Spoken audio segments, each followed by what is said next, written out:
Anders Osborne, welcome back to eTown. Great to see you. You too. Great to hear you, and congrats on another new record. It is a thing you keep doing. You just write songs and make records and go out and tour them. Yeah. It's a blue collar gig, isn't it? Playing music. It is. It's work. It's a work thing. It's the thing we do. Yeah. Well, I'm glad your routine has included our destination all these years. I know that I mentioned at the top that you're a world traveler, and that your first song was about moving on. It was kind of almost like I've been everywhere, mentioning all those towns. Mm-hmm. But you found your place. You went to New Orleans and you decided that was your place. Been there more than 30 years, right? Yeah, it's been 40 years, I think, next year, yep. Wow. And I imagine that one of the things that made it so appealing when you got there was just the variety of characters from every age group and every culture and every race and every style of music was all happening, right? Yes. Not exactly like the Swedish town you grew up in. No, that was different. There are different towns in Sweden that have, but where I grew up, it was Swedish. It was all right, but it was Swedish. And I mentioned also that you seized all the things that New Orleans has to offer, including you soaked up all the culture and the music and the wild times too. But I imagine that when you were there were also probably some elders, some older people who, in some ways, gave you a sense of how a life might unfold if you chose a path like that. That's a good question, or an opening of a dialogue. I like it. Yeah, I think that it's connected to your first statement, the variety of people. When you first get to New Orleans, most people go, "Oh my God, this is amazing! This is so much fun!" Right? But there is a small percentage that goes, "This is dirty. This is crazy. Nothing's working. I'm scared." So there is that aspect of it. When I was, teenager getting there, it was like the dangerous part was so awesome. That was kind of the whole deal. But the one thing that really clicked with me was, 2 months into being there, all of a sudden I'm having a conversation in the grocery store, and it goes on for 45 minutes. Yeah. And it's somebody I just met. My ice cream's melting, and it's just like, where? And they never asked where I was from.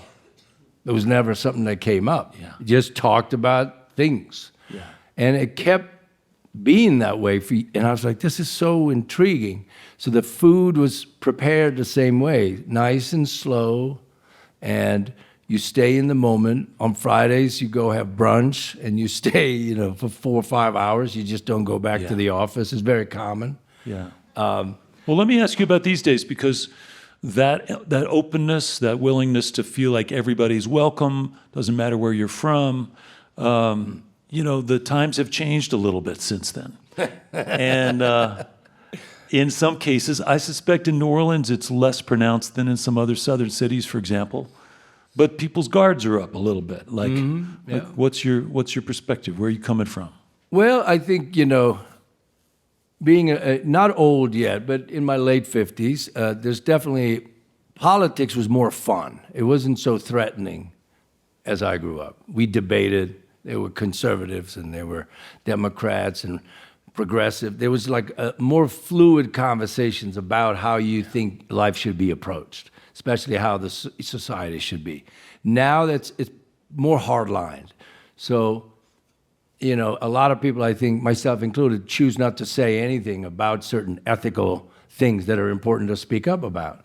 I have chosen not to say much about it, but lately, God darn it, the things I have to say, but I try not to make it that politics have changed, because politics is the same. It's driven by economy, obviously, and But you know what I'm saying, right? I know what you're saying, and I also know that what I think New Orleans is a great example of is how the arts and music in particular can just cut across all that nonsense. Yeah. Like it's going to cut through all those boundaries and borders and bring people together, aiming them in the same direction, and create those connections. But it isn't. It may not happen outside of the club or outside of I think being it in the does, band. though. It really does. Yeah, I think it spreads. You just gotta. Most people don't go out. Yeah. It's a rare, you guys are rare. The people that come out and go see shows like this, you're supporting us for 40 years. You guys have paid my bills, so thank you. Yeah, no, give yourself a round of applause. That's great. It's fantastic. And it's like football. I love football. I'm into it hard, but I don't like to go to the game because of all the hoopla around it, right? Yeah. So, but you have to, if you want the game to stick around, you got to go. Yeah. Well, So- what a weird connection. What a weird analogy. Football. I didn't think you would go there. Jesus. Let me go deeper. Yeah, no, please don't. The Blue Angels flying over the football stadium. It's Yeah. like, wait a minute, what's on? Wait a Yeah. minute. So, shifting gears a little bit, I know I mentioned earlier on that you had your times when you were really into the party and the dangerous side of New Orleans, and you reeled it back in. You've been helping people stay sober. And part of that is just understanding yourself a little better, and I imagine developing some kind of spiritual practice, like meditating or something. Do you do that? Very much, every day, yeah. I think when I first got sober, it's been 15 years now, it was like AA was, everything, every day, meetings. And because I needed help badly, I was homeless and it was terrible. And then once you get sober enough to kind of see other things, all those doors start to open up. New literature, new shows you like, new people you hang out with. And before you know it, you're going to retreats, you're meditating. I used to meditate, but the way it kicked in 10, 12 years ago with a sober, clear head, it's vast difference. Yeah. Yeah, vast And difference. you're still writing songs a little bit wistfully about those old Wilder days, and those dark days of hanging out and partying and living in an old rusted car and drinking hard. And Yeah. It wasn't all bad.